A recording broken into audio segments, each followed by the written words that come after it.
And your brain is the most powerful weapon. Your brain is the most powerful weapon in the world. Once you put away your phones and your computers and all that shit we have nowadays, yeah, it's great. We're up to date. Your brain is the only thing you have when you're going through depression, when you're going through hard times, when you're going through death, real life shit. You can't Google that shit, man. You're alone.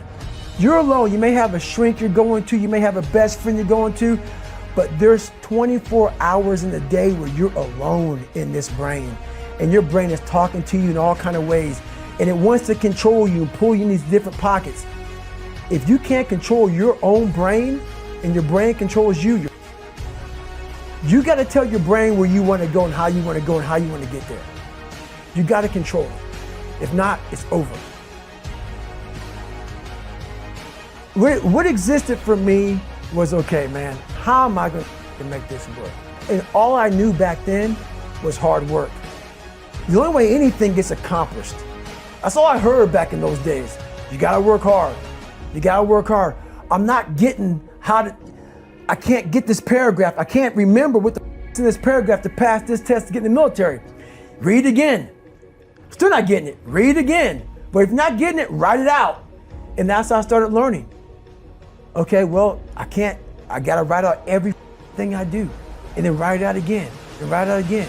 And guess what happened? I got it. I can't swim. I'm negative buoyant. Go back again. I can't swim. Go back again. Go back again. Go back again. I got it. My biggest advice to give everybody in the world is, like I say, we live in an external world. Everything is you got to see it, touch it. It's external. If you can, for the rest of your life, live inside of yourself. Stop listening to people who are calling you fat, gay, transsexual, nigger. Everything that is makes no sense. All these insecure people putting their insecurities on you, you got to flush it out. You got to just be whoever the hell God or whatever the hell you believe in. If you believe in nothing but yourself, I don't care what it is. You got to take everything and throw it away. You have to believe in one thing, and that is yourself. And I'm not saying don't believe in God or what you believe in, but right now, for you to find greatness in yourself, you're not going to find it by looking in a book or by even hearing me. I may give you the spark, but you've got to go inside yourself to find it.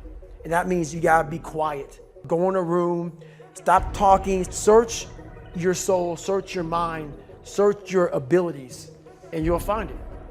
But if you're not looking for it, you won't find it. So you got to go start your journey. And the journey starts with you finding, why the hell am I here on this planet Earth? Why am I here? And if you don't know that, you will live the rest of your life searching, always asking the question, why? It's all back down to a very primitive mindset of we just have to do. It's like breathing.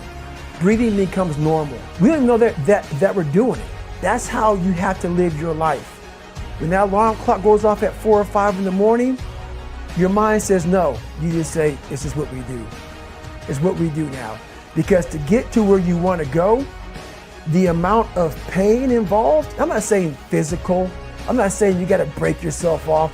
The amount of mental pain of how many times you're going to have to do something that you don't want to do to get to where you want to go is going to be, there's going to be more times you do something that you don't want to do. That's your new norm.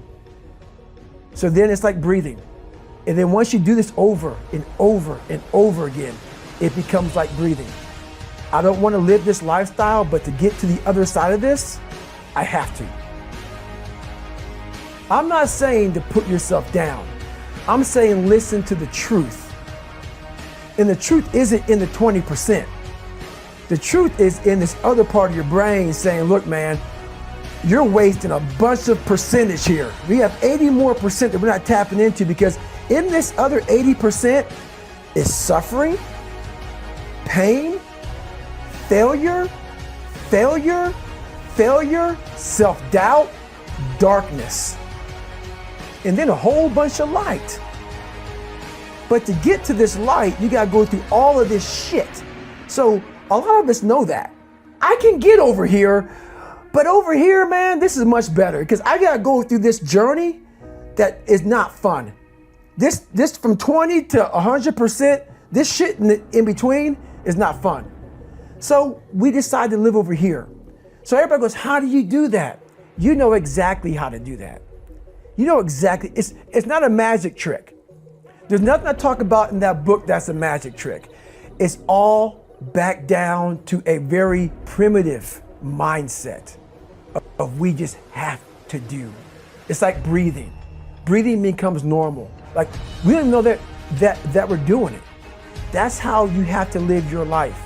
When that alarm clock goes off at 4 or 5 in the morning, your mind says no. You just say, this is what we do. It's what we do now. Because to get to where you want to go, the amount of pain involved, I'm not saying physical, I'm not saying you got to break yourself off. The amount of mental pain of how many times you're going to have to do something that you don't want to do to get to where you want to go is going to be, there's going to be more times you do something that you don't want to do than you are going to want to do it. And that's your new norm. So then it's like breathing. And then once you do this over and over and over again, it becomes like breathing. I don't want to live this lifestyle, but to get to the other side of this, I have to. So if you really want it, you realize what trying is and what trying is not. Most of this generation quits the second they get talked to.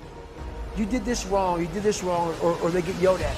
It's so easy to be great nowadays because everybody else most people are weak. This is a softened generation. So if you have any mental toughness, any ability, if you have any fraction of self-discipline, the ability to not want to do it but still do it. People have a hard thing understanding. I hate to run. Well, why do you run if you hate it? What are you talking about? I don't want to take showers and eat either. I hate that too. That's life, man. It wasn't until I changed that mentality that I became somebody. But if you can get through doing things that you hate to do, on the other side is greatness. That's what people understand. By me running, I am callous in my mind. I'm not training for a race. I'm training for life.